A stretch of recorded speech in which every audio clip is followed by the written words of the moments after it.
자, 주기도 세 번째 시간입니다.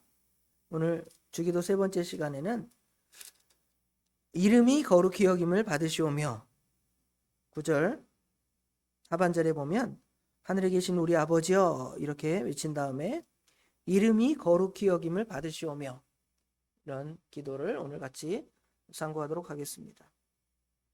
사실상 예수님의 기도의 첫 번째죠.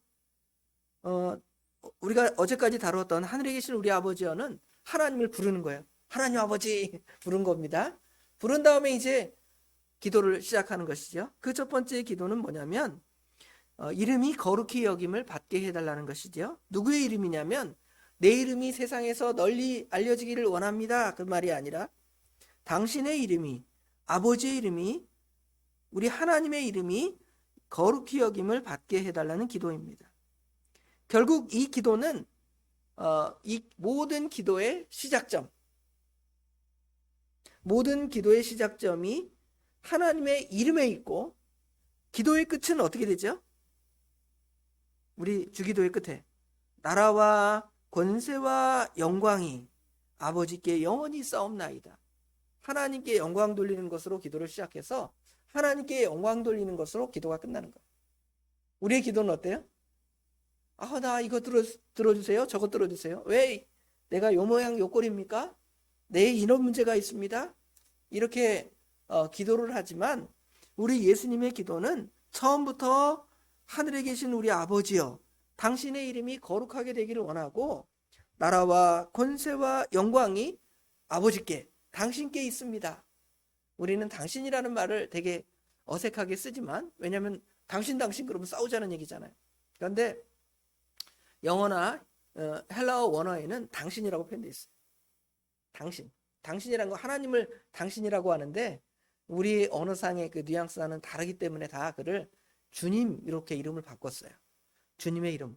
당신의 이름이 아니라 원래 원어상에는 당신의 이름인데 그 당신이 누구냐는 거죠. 우리 하나님이시죠. 그렇죠? 당신께 나라와 권세와 영광이 당신께 영원히 있습니다. 이 말이에요. 우리는 당신 그러면 기분 나빠하죠. 당신이 뭐 그랬어요? 그러잖아요. 그러기 때문에 이거를 다 하나님께 주님께 이렇게 표현을 바꾼 것입니다. 자, 그러면 이제 핵심적으로 넘어가서 이름이 거룩히 여김을 받게 해달라는 말에서 하나님의 이름에 대해서 생각을 해봅시다. 자, 하나님과 하나님의 이름 사이에는 어떤 관계가 있을까요? 하나님과 하나님의 이름. 우리는 뭐 이름을 과거에는 이름을 그냥 아무렇게나 졌잖아요. 아무렇게나. 뭐 개똥이, 소똥이, 마당새. 왜 그렇게 이름을 막 졌냐면 그 신분제 사회니까 이 뭐라 그럴까요? 신분이 높은 사람들에게는 이름이 있지만 신분이 없는 사람에게는 이름도 없어요. 성도 없습니다.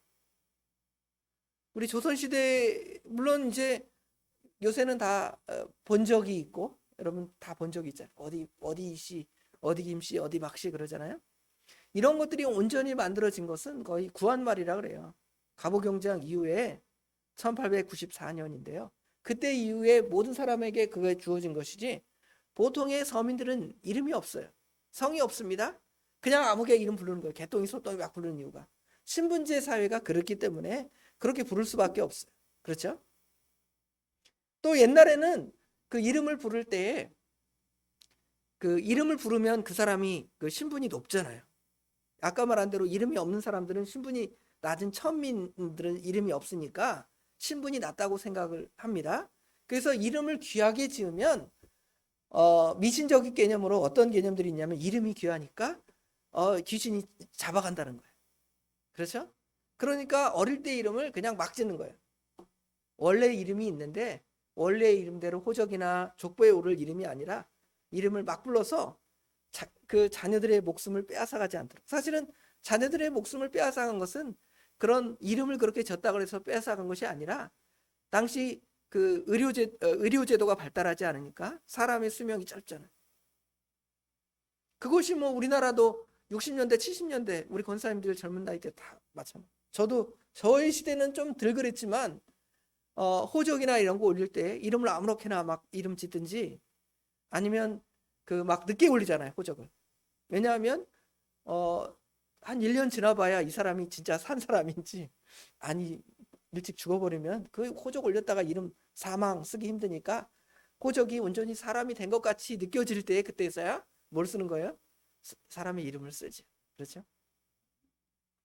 자, 그런데 이제 성경의 그 이름이라는 것은, 하나님의 이름이라는 것은 굉장히 중요한 사상이에요. 여러분, 옛날에 꽃이라는 시가 있잖아요.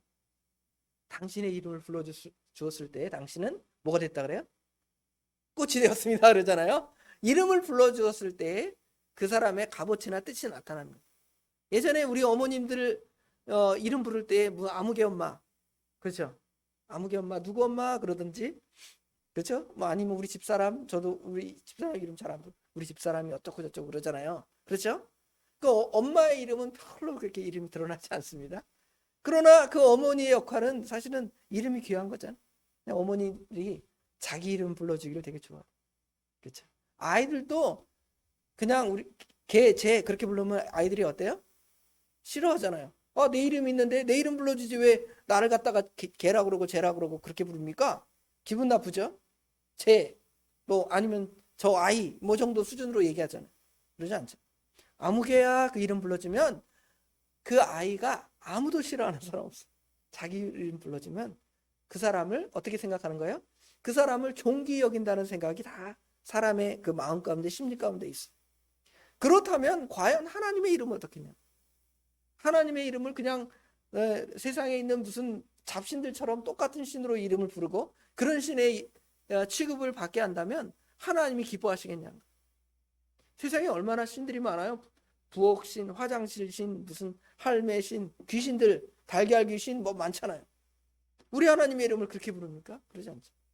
그냥 신을 갖다가 그냥 사실은 인간이 자기들의 그 뭐랄까요? 안위를 위해서 그 신에게 자기 몸을 맡기면서, 진짜 하나님은 모르니까. 왜냐하면 인간이 타락해서 하나님을 잃어버렸기 때문에 그 신들을 막 찾아가지만 그 신을 모르는 거예요. 그러니까 각종 신들을 만들어서 다 신이라고, 고무신도 신이라고 신 붙였으니까 신이라고 사람들이 그렇게 섬기는 거예요. 그렇죠? 그러나 하나님께서는 진짜 이름이 있고 진짜 하나님이시라는 것을 하나님의 이름 안에서 보여주는 것입니다.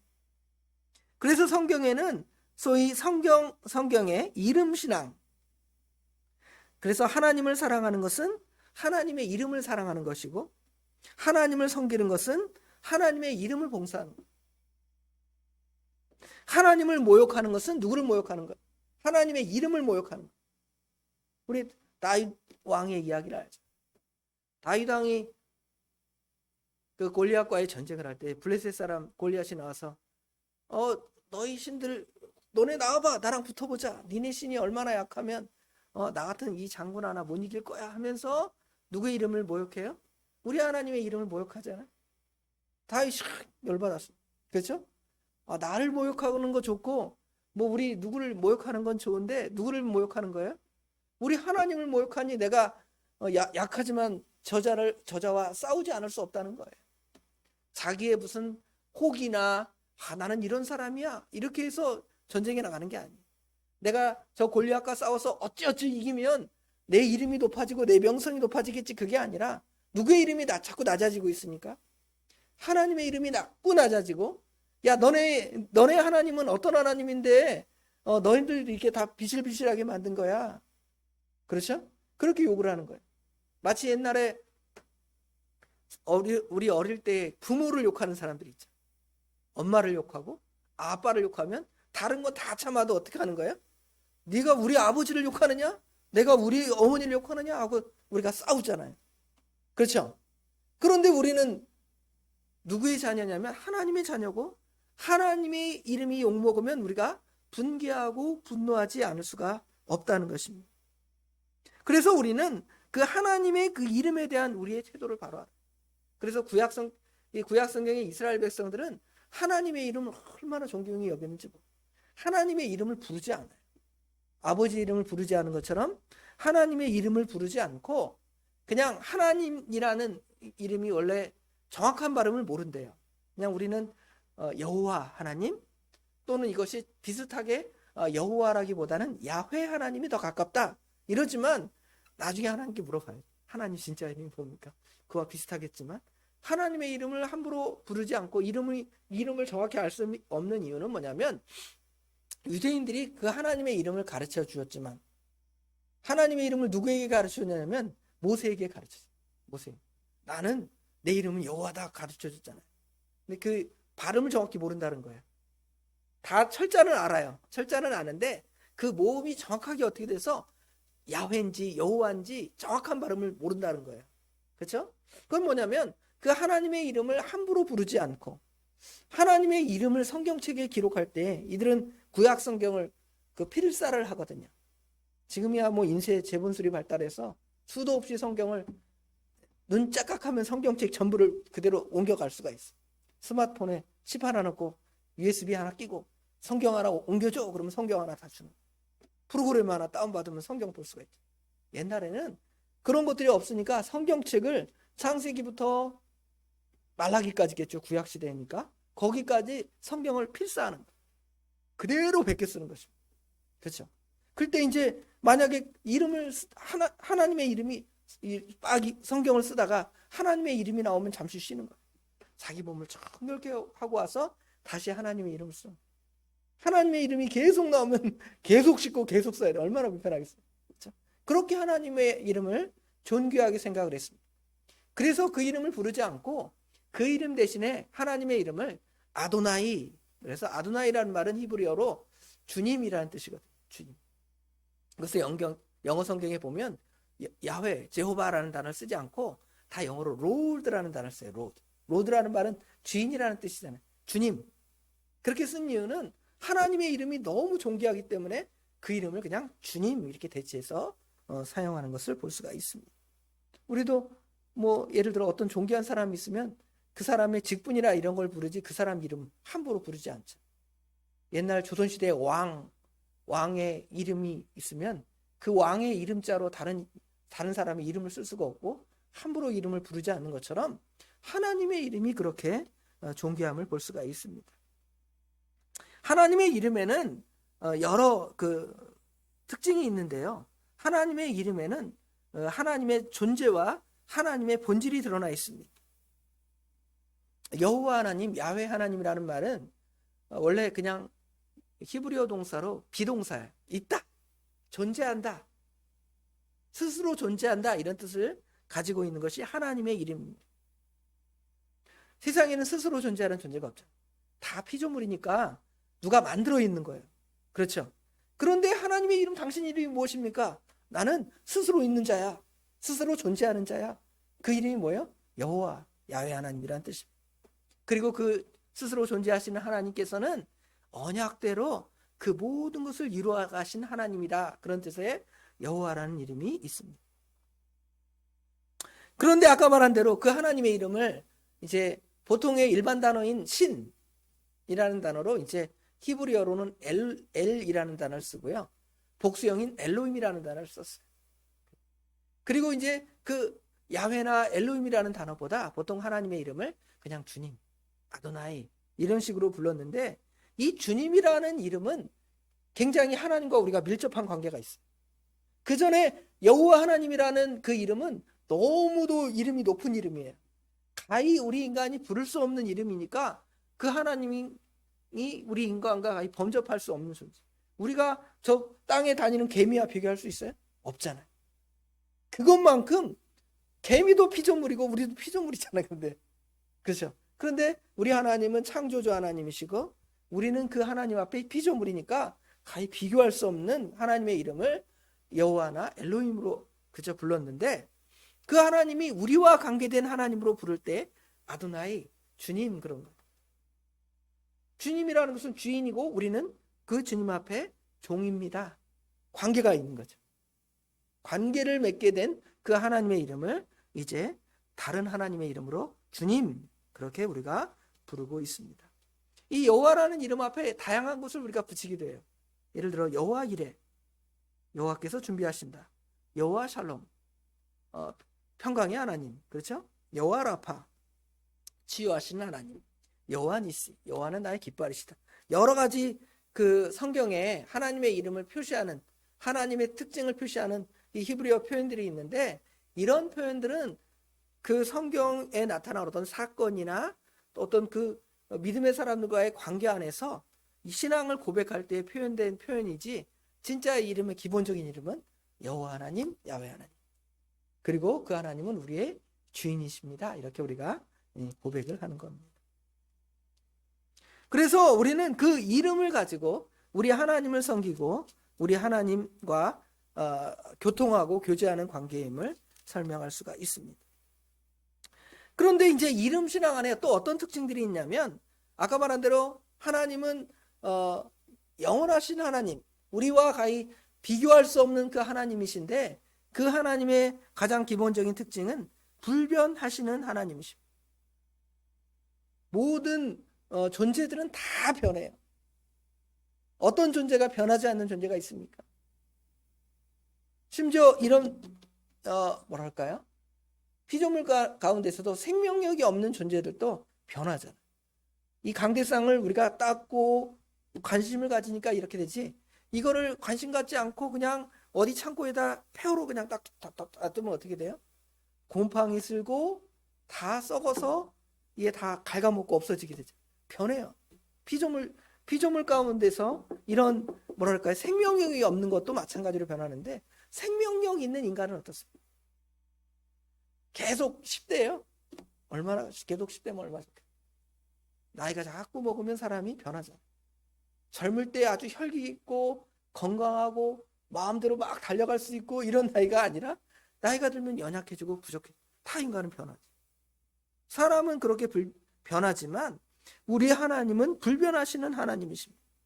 불변하시는 하나님과 우리의 관계를 어떤 목사님이 비유로 설명을 하는데, 우리 인간들은 이 오늘날 우리가 요새 최근에 지금 비가 많이 오니까 구름이 다 가리잖아요. 구름 안에 있는 모든 것들은 어때요? 오늘 하루도 막 일기가 막 굉장히 변하죠. 갑자기 비가 왔다가 구름이 확 꼈다가 구름이 확 지나갔다가, 그렇죠? 천둥번개도 쳤다가 난리 치잖아요. 그런데 여러분이 비행기를 타고 구름을 뚫고 탁 지나가면 그 비행기가 하늘에 있으면 그런 것들이 보여요, 안 보여요? 보이지 않고 뭐만 보일까요? 구름 위에 태양만 있겠죠. 아무것도 없는. 하나님은 그런 태양과 같은 존재라면 우리는 그 태양 아래에 있는 인간들, 그렇죠? 구름 아래에 있는 인간들, 그렇죠? 여러 환경 안에 있는 인간들을 우리가 볼 수가 있습니다. 하나님은 언제나 찬란한 태양처럼 그렇게 그대로 존재하는 하나님이시라면 우리는 그 아래서 그런 하나님을 이제 사람들이 오해하게 하는데요. 하나님에 대한 그 참된 이해는 누구로부터 사람들을 이해시키냐면, 여러분 다른 믿지 않는 사람들에게 하나님을 어떻게 소개할까요? 목사님처럼 성경 탁 펴놓고 창세기 몇 장 몇 절에는 하나님은 이런 하나님이십니다, 이렇게 소개해요? 그렇게 소개하지 않습니다. 여러분은 여러분의 모습을 통하여 다른 사람들에게 하나님을 소개해요. 특별히 여러분의 성품, 성향을 통해 하나님을 소개하는데, 여러분의 진실과 선함과 거룩함과 이런 것들을 통해서 하나님을 보여줘요. 근데 여러분이 인간이 부족하니까 어떻게 해요? 거짓말도 하고 시기도 하고 다툼도 하고, 그러면 사람들이 여러분을 통해서 누구를 보는 거예요? 하나님을 보는 거예요. 그 하나님이 그런 존재인가 보다. 우리 그냥 일상의 아주 타락된 보통의 신의 모습으로, 보통 사람의 모습으로 하나님을 다른 사람들에게 소개하면, 여러분은 하나님을 어떤 사람으로 어떤 신으로 소개하냐면 그리스 로마에 나오는 신화처럼 소개하는. 거기 보면 제우스 신 나오고 뭐 헤라 신 나오고, 그러면 서로 부부신이 서로 뭐예요? 싸우고 진노하고 그러잖아요. 그런 사람들도 하나님도 그런 존재인가 보다, 그렇게 소개하는 거예요. 그런데 여러분이 하나님 앞에 거룩하고 참되고 의롭게 살아가면 사람들이 하나님은 그런 하나님인가 보다. 제가 전에는 랄랄이 같고 좀 거룩하지 못했는데 지금 보니까 사람이 착해지고 선해지고 진실하단 말이야. 왜 그렇게 변했을까? 제 교회 다닌다 그랬지, 하나님 섬긴다 그랬지, 그 하나님은 어떤 하나님입니까? 저 사람을 보니까 교회 그 하나님은 그런 게 하나님인가 보다. 과거에 그 우리 초대교회 당시에 우리 신자들의 삶은 굉장히 거룩한 삶을 살았습니다. 그러니까 다른 이방신들을 섬기는 사람이 하나님을 무시할 수가 없는 거죠. 그러나 한국교회에 이제 이 교회 역사가 오래되면서 믿는 사람의 숫자가 많아지잖아요. 많아지는데 많은 그 믿음의 사람들 가운데에서 믿음으로 사는 사람이 있지만 숫자가 많아지니까 문제점은 뭐냐면 엉터리로 사는 사람도 있죠. 그렇죠? 그러니까 하나님을 제대로 소개하지 않는 거, 틀리게 소개하는 거. 하나님은 거룩하신 하나님인데 하나님은 거룩하지 않은 하나님으로, 하나님은 진실하신 하나님이신데 진실하지 않은 하나님으로, 하나님은 불변하신 하나님인데 하나님은 거짓말장애 하나님으로 우리가 보여주는, 그게 바로 그 하나님의 가변적인 영광. 그래서 하나님의 이름에 먹칠했다 그러잖아요. 너네 아버지의 이름을 먹칠하고 대한민국의 이름을 먹칠하고, 외국 가서 한국 사람이 벽에다가 무슨 문화재에다 낙서하고 거기서 막 사람들한테 민폐를 끼치고 그러면 대한민국 사람들은 저런 사람인가 보다. 한국 사람들 오지 마세요. 그러죠? 여기는 한국 사람들이 오면 안 됩니다. 그런 사람들이 있잖아요. 그거는 그 사람 몇몇을 통해서 한국 사람이 다 그런 줄 알아요. 그러지 않잖아요. 몇몇 사람이 그렇게 가서 속된 표현으로 깽판을 쳐놓으니까 모든 사람이 한국을 그렇게 오해하는 것처럼, 믿음의 사람이 그런 것처럼, 특별히 우리 믿음의 사람들이 그렇게 살아가면 하나님의 이름을 그렇게 오해시킬 수가 있죠. 예전에 어디 출신이다, 뭐 지역적인 어떤 편견이나 이런 것들이 많잖아요. 또 어디 학교 나왔니? 뭐 이러면서, 그렇죠? 그 학교의 명예를 이렇게 떨어뜨리기도 하고, 너 누구 집 아들이야? 예, 저기 예수사랑교회 석진건 목사 아들입니다. 그래. 근데 막 착하고 좋으면, 야, 그 목사님 잘 바로 애들 가르쳤나 보다 그러는데, 거기서 우리 애들이 욕 찍찍하고, 그렇죠? 막 그러면, 야, 그거 뭐 목사가 애들을 교육을 어떻게 시킨 거야? 뭐 이렇게 말할 수 있죠. 인사도 안 하고 막 그러고 다니고, 그렇죠? 마찬가지로 하나님의 영광이 그렇게 가변성이 있어요. 가변성. 근데 그 가변성은 누구의 그 행위에 따라 그렇게 변하냐면 우리 행위에 따라. 물론 우리가 하나님께 이름을 영광 돌리지 않는다고 하나님이 영광을 못 받으시는 건 아니에요. 또 우리가 하나님의 이름에 먹칠했다고 하나님의 이름이 더러워지는 게 아닙니다. 그렇죠? 그러나 이거는 상대적인 것이기 때문에 하나님은 그대로 계시지만 하나님을 이해하는 다른 사람들은 하나님을 직접 배우지 못하니까 누구를 통해 하나님을 보는 거예요? 성도 여러분을 통해 보고 부족한 저를 통해 보게 되는 것이지. 그래서 성경은 하나님을 영화롭게 하고 하나님을 사랑하는 것, 이런 것들을 우리에게 가르쳐 주는데, 하나님을 사랑하는 것은 하나님의 이름을 사랑하는 것과 똑같아요. 하나님께서 우리 인생을 창조할 때 하나님께 영광을 돌리고 하나님을 창조하도록 창조하셨다고 우리에게 말해요. 복음의 교리도 마찬가지입니다. 우리 십자가의 교리도 다른 사람들에게 전해지고 옳은 교리처럼, 참된 귀한 교리처럼 보여지게 하려면 우리의 성도의 삶이 그렇게 연관이 돼야 돼요. 전도가 안 돼요. 우리의 아주 개떡같은 삶을 통하여는 결코 누구도 한 명도 하나님 앞에 그 사람들을 돌이킬 수 없게 하는, 복음을 완전히 왜곡시키는, 하나님을 왜곡시키고 하나님의 이름을 왜곡시키고 복음의 그 본질을 왜곡시켜서 다른 사람으로 하여금 하나님께 나아가지 못하게 하는 아주 그 사람을 지옥불로 떨어뜨리는 일을 하는 것, 그 사람을 실족하게 하는 것. 그 사람을 실족하게 하느니 차라리 그 사람의 목에다가 연자맷돌을 달아 바다에 빠치우는 것이 낫다 그러잖아요. 그 사람, 우리가 어떤 사람의 목숨을 잃게 하는 것은 아주 살인죄, 나쁜 죄죠. 엄청난 죄잖아요. 그런데 그보다 더 나쁜 죄는 그 사람을 어디로 가게 하는 거예요? 지옥으로 가게 하는 거예요. 근데 우리가 너 지옥 가라 그런다고 지옥 가는 게 아니잖아요. 어떻게 지옥 가게 하냐면 우리가 예수님을, 하나님을 잘 드러내지 않고 보여주지 않으면 그 사람이 하나님께로 올 수가 없죠. 하나님께서 저 믿지 않는 사람을 구원하려면 누구를 사용하시냐면 하나님이 진짜 뭐 아브라함처럼 아무개야 너는 본토와 친척과 아비집을 떠나라 그럴 수도 있지만 그런 경우는 별로 없어요. 대부분의 경우에는 믿음의 사람들의 이야기를 통해서 하나님을 섬겨야 됩니다. 예수를 믿어야 됩니다. 그렇게 전도를 통하여 하든지 우리 삶을 통하여 선한 것을 보여줄 때 그 사람이 관심을 갖는 거예요. 저 사람은 도대체 어떤 사람인데 저럴까? 예수 믿는 사람. 그럼 나도 교회 한번 가볼까? 뭐 이런 마음을 갖게 하는 거. 그게 바로 하나님의 이름을 위해서 우리가 해야 할 일입니다. 그래야 하려면 우리 인간은 먼저 자신의 그 부족함을 알아야 돼. 나의 그 연약함과 부족함과 죄악됨을 알아야 이 하나님의 거룩함을 보여줄 수가 있어요. 왜냐하면 나의 거룩함을 보여주면 잠시 사람들이 나의 거룩함을 보고 나를 따를 수 있지만 나의 거룩함은 영원히 보여줄 수가 없는 거예요. 여러분 전도할 때 그러라 그러잖아요. 목사님 자랑하고 자기 잘된 거 자랑할 수 있습니다. 간증 집회가 대부분 그런 거잖아요. 내가 전에 이렇게 살았는데요. 예수님 믿어봤더니요. 예수님께서 이것도 잘 되게 하고요. 저것도 잘 되게. 간증 집회 뭐 새롭게 하소서 그럼 감동이 되잖아요. 엄청 감동되죠. 나도 저렇게 저 사람처럼 그렇게 살아봤으면 하는 것이 있지만 단점이 뭐냐면 내가 그렇게 살 때에는 사람들이 좋아하기도 하지만 내가 또 그 하나님의 이름을 먹칠할 수도 있는 거예요. 그렇게 새롭게 하소서에 나와서 귀한 간증을 했는데 나의 삶이 다른 사람에게 아주 악한 영향력을 끼치면 어떻게 돼요? 그 하나님의 복음이 제대로 전해질 수가 없죠.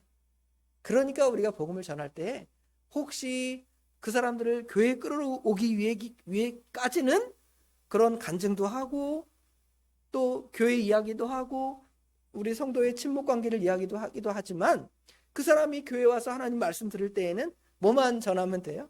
하나님을 전하고 예수님을 전하고 복음을 전해야 그 사람이 생명을 얻고 구원을 받는 거예요. 그러지 않고 나를 보여주고 나를 자랑할 때는 잠시 와서 나와 같이 교회에 와서 은혜를 받을 수 있지만 어떻게 되는 거예요? 나의 부족함, 연약함을 보고 그 사람이 교회를 떠날 수가 있죠.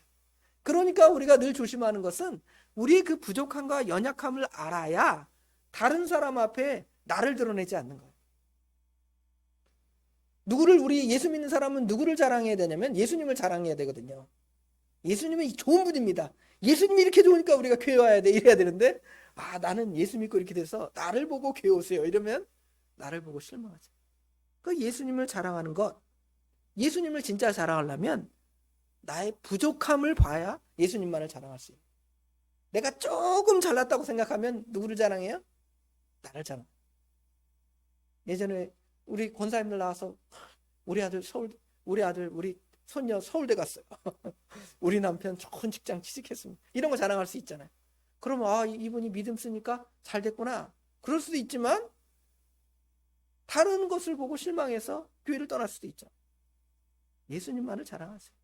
예수님만을 자랑하고 예수님의 그 십자가를 자랑하면 그 사람이 결코 예수님을 떠나지 않습니다. 그 예수님만을 자랑하려면 결국은 자기의 부족함을 알아야지. 자기의 부족함, 내가 죄인인 걸 깨달으면 자랑할 게 있습니까? 죄인이 자기를 자랑하겠습니까? 남을 죽인 살인자가, 간음죄를 지은 자가, 도둑질하는 자가 자기를 자랑하겠습니까? 자랑 못하지. 그렇죠? 오히려 숨기겠죠. 나는 나보다 창피해 죽겠어요. 그렇죠? 그리고 그런 부족한 자가 결국은 그 사람에게 생명을 주기 위해서 누구를 얘기하는 거예요? 예수님을 얘기하고 복음을 얘기하게 되는 것입니다. 결국은 이제 우리 인생의 삶의 목적이 하나님의 이름을 위하여 산다라는 것은 인생의 목적이 하나님의 영광이라는 거. 우리 소유문답 늘 얘기하잖아요. 사람의 제일 되는 목적은 무엇입니까? 하나님의 이름을 영화롭게 하는 것과 그를 영원토록 즐거워하는 것입니다. 그것이 소유문답 제1문인데 그 삶의 목적을 다하는 것입니다. 그러면 누구의 이름이 높아지는 거예요? 하나님의 이름이 높아지고 하나님께 영광이 돌아가는 것입니다. 아까 처음에 사무엘상에 나오는 다윗 이야기를 했잖아요. 다윗이 싸울 때에는 하나님이 함께 하심을 믿기는 했지만 그 확신에 너무 기대서 내가 골리앗을 이긴 다음에 난세의 영웅이 돼야 되겠다. 하나님께서 나를 전에 기름 붓지 않았는가? 내가 왕이 돼야 되지 않는가? 그럼 내가 전쟁에 나가면 내가 왕으로 드러날 거 아니야? 그것 때문에 전쟁에 나간 것이 아니라 하나님을 너무도 사랑하는데 그 하나님의 이름이 욕을 먹고 있는 거야. 야, 너그 하나님이 어떤 하나님인데 이러고 있냐? 우리 애들 막 욕할 때 엄마 욕하고 아빠 욕할 때 확 열 받아야죠. 지극히 정상적일 것입니다. 그래서 우리 그 기도 제목의 그 핵심은 결국은 하나님을 위하여 살고 하나님을 위하여 헌신하는데 하나님의 이름을 위하고 하나님께 영광을 돌리고 오늘 찬송가처럼 거룩 하나님의 그 찬송이 되는 거예요. 옛날에 그 찬송가를 부르면 너무 저 어릴 때 아버지가 찬송가 부릅시다. 구장 부릅시다. 거룩 부르면 무슨 느낌이 드냐면 나하고 전혀 상관없는 하나님으로 보이는 거예요. 그렇죠? 거룩하대요. 나는 너무 부족한데 나하고 전혀 상관없. 찬송가가 재미 하나도 없는 거예요. 그런데 우리가 그 하나님의 거룩함을 알고 나 죄인을 알고 그 하나님이 나를 구원했다는 사실을 알면 그 찬송가가 기쁨으로 불러질 수밖에 없어요. 성도여 다 함께 할렐루야 찬송합시다. 하나님 나라 가면 하루 종일 찬송한대. 내가 찬송가 3장 부르는 것도 힘들어 죽겠는데 하루 종일 하나님을 찬송하다니 천국이 또 별로 좋은 곳이 아닌가 보다. 노래방 가서 노래 몇 곡 부르면 힘들어요? 한 10곡 부르면 힘들 수도 있어요. 그런데 천국 가서 계속 하나님을 찬양해야 한다니 너무 힘든 거 아닙니까? 그렇죠. 근데 그 하나님을 찬양하는 그것 우리가 결코 소홀히 여기거나 무시해서는 안 돼. 찬송, 그러니까 기쁨으로 찬송하는 것이지. 찬송하네. 하나님의 이름, 우리가 그렇게 하나님의 이름을 거룩히 할 때 뭐 우리가 그 하나님의 거룩을 더 더해주는 것은 아닙니다. 하나님은 본래 거룩하시고 우리 인간은 본래 더럽지만 하나님께서 우리로 하여금 거룩을 요구하시는 것은 너 하나님의 자녀인데 하나님의 자녀로서 하나님과 똑같아야지. 너 틀리네. 너 내 자녀가 아닌가 봐. 그럴 수도 있잖아요. 그렇죠. 그런 오해를 사지 않게 하고 다른 사람을 그리스도에게로 인도하는 그것을 우리가 바로 잘 감당하려면 우리는 이런 삶을 살아가야 돼. 우리의 그 거룩함을 추구하는 삶을 살아요. 내가 거룩하니 너희도 거룩하라고 하잖아요. 그럼 우리가 우리 스스로 노력해서 거룩해질 수 있는가? 그러지 않아요. 여러분 아주 거룩하려고 죄 하나도 생각 안 하려고 아침부터 오늘 하루 동안 오늘부터 내일 새벽까지 내일 저녁까지 24시간 동안 하나도 죄는 생각하지 않고 하나님의 거룩만 생각하고 믿음으로 살아야 되겠다 다짐하잖아요. 그러면 그게 돼요? 되지 않습니다. 산속에 들어가도 안 돼요. 아무도 안 만나도 그게 안 돼요. 왜냐하면 우리 마음에 어떤 마음이 들어요? 죄악된 마음, 악한 마음이 나와서 우리의 마음을 오염시켜요. 행동으로 더러운 것보다 그 마음에 더러운 것이 훨씬 더 더러운 것은 그 행동의 더러움이 어디로부터 나오기 때문에 그렇습니까? 마음으로부터 나오기 때문에. 그렇죠? 그러니까 우리의 능력으로는 우리 자신이 거룩함을 드러낼 수가 없는 거예요.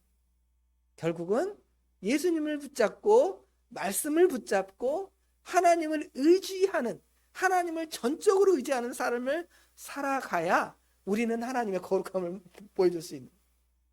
그렇죠? 내 능력으로 거룩해지려고 하지 마십시오. 거룩해질 수가 없어요. 우리 인간의 스스로의 능력으로. 우리의 거룩은 오직 하나님께로부터 나오고 성령 하나님의 능력에서 나옵니다. 그러니까 뭐 하는 거예요? 기도하는 거예요. 기도. 하나님께 기도하는 이유가 뭐겠습니까? 하나님의 거룩함을 나로부터 드러내야 되겠는데 내 능력으로는 도저히 안 되겠습니다. 하나님 저에게 능력을 주셔서 하나님의 거룩함을 나타내고 보여줄 수 있도록 해주세요 하고 하나님께 기도하면 하나님께서 우리에게 뭘 주시는 거예요? 거룩할 수 있는 능력을 주시는 거예요. 우리 삶의 최대의 목표인 거룩을 향하여 하나님의 이름이 거룩하게 되는 것은 우리 성도의 그 거룩함을 통하여 그렇게 보여지는 거예요. 그런 삶을 살아가는 저와 우리 예수사랑교회 모든 성도님들이 되시길 주님의 이름으로 축원합니다. 기도하겠습니다. 아버지 하나님, 은혜와 사랑을 진심으로 감사합니다. 우리가 매일 기도합니다. 주기도를 하는데 당신의 이름이 거룩하게 되기를 원합니다. 그렇게 이름이 거룩히 여김을 받으시오며 기도하지만 과연 우리 삶은 얼마나 그 주님의 거룩을 인정하고 우리의 부족함을 깨달아 아버지 하나님께 자복하고 굴복하고 하나님을 전적으로 의지함으로 말미암아 예수 그리스도의 거룩을 힘입어서 다른 사람들에게 하나님의 거룩을 나타내고 보여주는 삶을 살아갑니까? 그러지 않고 오히려 자기가 잘나서 거룩한 줄 착각하여 교만하여 나아가다가 결국 실패할 수밖에 없고 또 하나님의 거룩을 보여주지 못할 뿐만 아니라 우리의 삶이 악에서 악으로 흘러가면서 믿음을 떠나 삶으로 말미암아 하나님의 복음은 다 가려지고 하나님의 은혜는 다 떠나게 되는 것이 우리의 연약한 모습입니다. 그럼에도 하나님께서 우리를 버리지 아니하시고 너는 내 것이다. 내가 거룩하니 너희도 거룩하라고 명령하셨사오니 그 말씀을 따라서 우리의 능력이 아니라 성령님을 의지하여 하나님의 도우심으로 날마다 기도함으로 주님의 거룩을 나타내는 삶을 살아갈 수 있도록 우리 하나님 인도하여 주시옵소서. 오늘도 그렇게 살기를 원합니다.